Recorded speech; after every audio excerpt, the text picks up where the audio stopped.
Hello, it's Juel Fitzgerald for Mondays in Missions from the Heart. Except it's Tuesday, so it's another one of those times that I didn't do this on Monday. Yesterday I was busy doing the Red Coat volunteers during the daytime. That was real fun because it's in the day. I love when I get a chance to do that in the day and then get a chance to be with people to help them learn dance and whatnot. Because that was a beautiful thing that our group did with as a Red Coat, helping people with Parkinson's. So that was fun, dance for Parkinson's. So I'm hoping that God will enable me to volunteer for that again some other time, because I can't do it every Monday because I do things. My schedule's full. So anyway, but the last 2 weeks, which means Christmas week, New Year's week, my clock has been way off. I mean, it's like having those two holidays on a Thursday and then usually at New Year's Eve, Christmas Eve. So that's like 2 days in the middle of the week of all this other stuff that I do. It just kept throwing me off because I kept going, what day is it? What day is it? What day is it? What time is it? Where am I supposed to be today? What am I supposed to be doing? Because I couldn't remember what day it is. Yesterday, and I would think that, okay, this week, it's supposed to be a normal week. And I'm thinking, okay, I should be good. So I didn't have a problem being concerned with whether it was Sunday or Monday of this week. But since I was doing something different, because the schedule this week is a little different. So like I said, I did the Red Coat yesterday. I usually don't do that in the daytime during the week. And then later during the week, my schedule is different with the student cars. So they're different. So this year, like I mentioned before, 2026, I'm driving differently time-wise with students, and I'm also with different type of students. So it's like my brain is going to wrap around this new schedule in 2026 between the Red Coats and the driver and instructor. Plus, I'm also picking up my grandson several days a week, so I have to definitely remember what day is it, because I don't pick him up 5 days a week. I only pick him up certain days a week, and every week is different. So it's not like, oh, I get Monday, Tuesday, Wednesday. No, I can't. It's not routine. Routine is not my life. Not my life. So with these last 2 weeks, it's just been nuts to remember where I'm at. And I still can't wrap my head around it's 2026. I'm like, wait, it's 2026? January, 6 days into a new year and a new month. So now I gotta get used to writing at 1 on my dates when I have to date something and 26. So it's like, ooh. How are we here already? 26, I think it was a long time from now. So now anything that's happening for me in 26 is happening this year, not next year, not 2 years from now. It's this year. And a lot is going to happen this year. And I'm like, okay, 2026, you're running at me so quick. So 2025, because I'll be, 70 in 2 months. So 2025 was the fastest year for me ever. I'm like, wow, the year just went and it's like everybody else I've talked to said 2025 went fast too. And that old wise saying about the older you get, the faster time goes, I'm saying that's no longer true. Because I'm working with teenagers, and teenagers and I've been saying this for the last year and a half or more, maybe it's 2 years, I've been saying this to people. No, forget that wise tale, because the teenagers are saying time is going too fast. So I remember when I was a kid, it was never going fast enough. I couldn't wait for whatever. I wish I would hurry up, whatever. I wish I would hurry up and get out of school. I wish I would hurry up so we can go do this thing. Kids are now saying, oh my gosh, this thing is tomorrow. It's coming up too fast. Or it happened already. It's done, So they're saying the same things. And so it has nothing to do with age anymore. It has nothing to do with age. Something has changed. For the last couple years, I've been saying to people that we went through a pandemic, 2020. Our time clock was doing something. It wasn't stopping. I can't say it was going fast. Can't say it was going slow, because we all had some sort of different experience on time individually.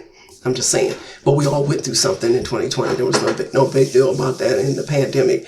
Really, technically 2019, because I've always told people in the United States, we had the COVID here in 2019, but the United States don't want to talk about that. It wasn't 2020. It started in 2019 fall.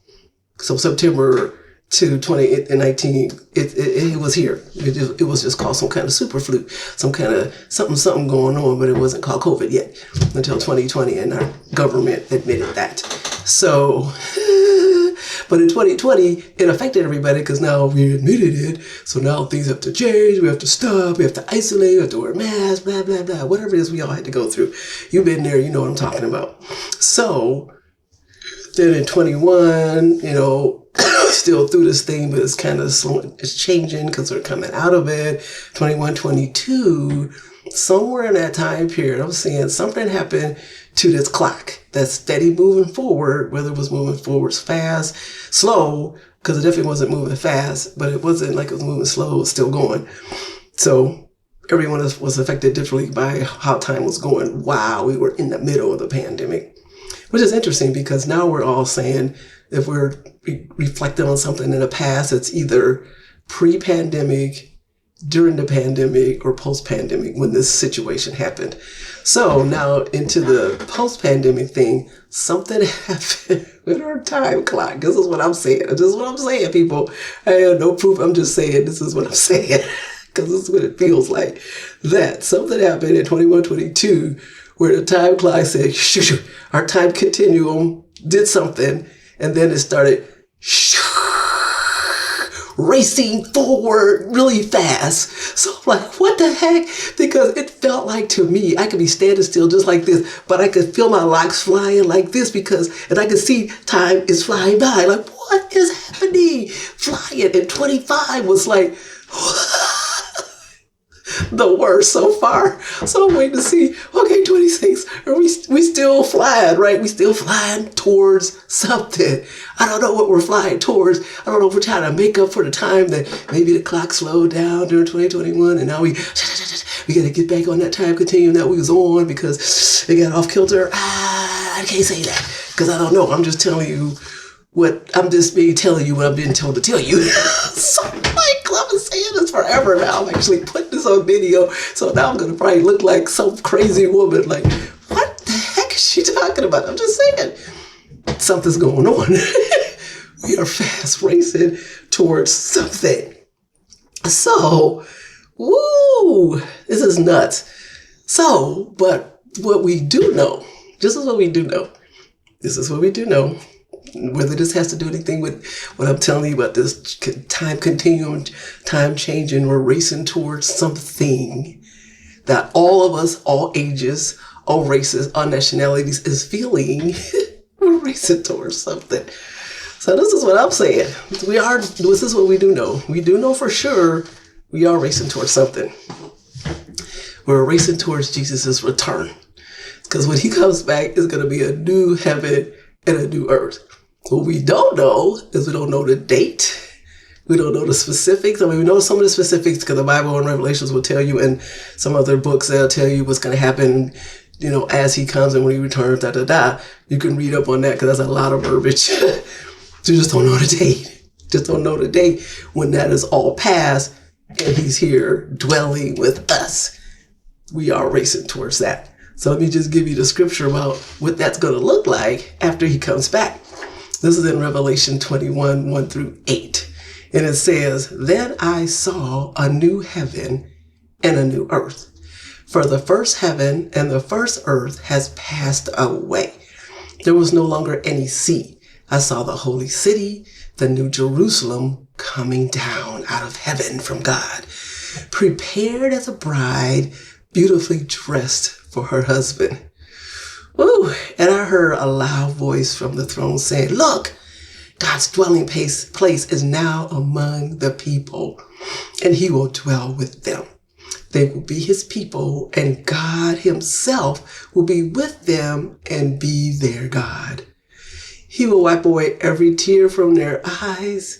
There will be no more death or mourning or crying or pain, for the order of all of things has passed away." He who was seated on the throne said, "I am making everything new." Then he said, "Write this down, for these words are trustworthy and true." He said to me, "It is done. I am the Alpha and the Omega, the beginning and the end. To the thirsty I will give water without cost from the spring of water of life. Those who are victorious will inherit all this, and I will be their God, and they will be my children. But the cowardly, the unbelieving, the vile, the murderers, the sexual immoral, those who practice magic arts, the idolaters and all liars, they will be consigned to the fiery lake of burning sulfur. This is the second death. That is what's going to happen after he returns. So it makes me think about, are we in the group? So me, I'm looking forward to walking around. You know, I like to walk long distance, right? So I'm looking forward to walking around this New Jerusalem. I won't be in no pain. I won't be breathing hard. I'll just be walking and admiring all the wonderful things in this new city. No pain, no pain, no crying, no muscles pulling, no nothing. Can't wait. So, are we in the group of the victorious who's going to be in this be residing in this new heaven and new earth with our Lord dwelling among us? Or will we be consigned to the fiery lake of fire? That's my Mondays and Missions. See you next Monday.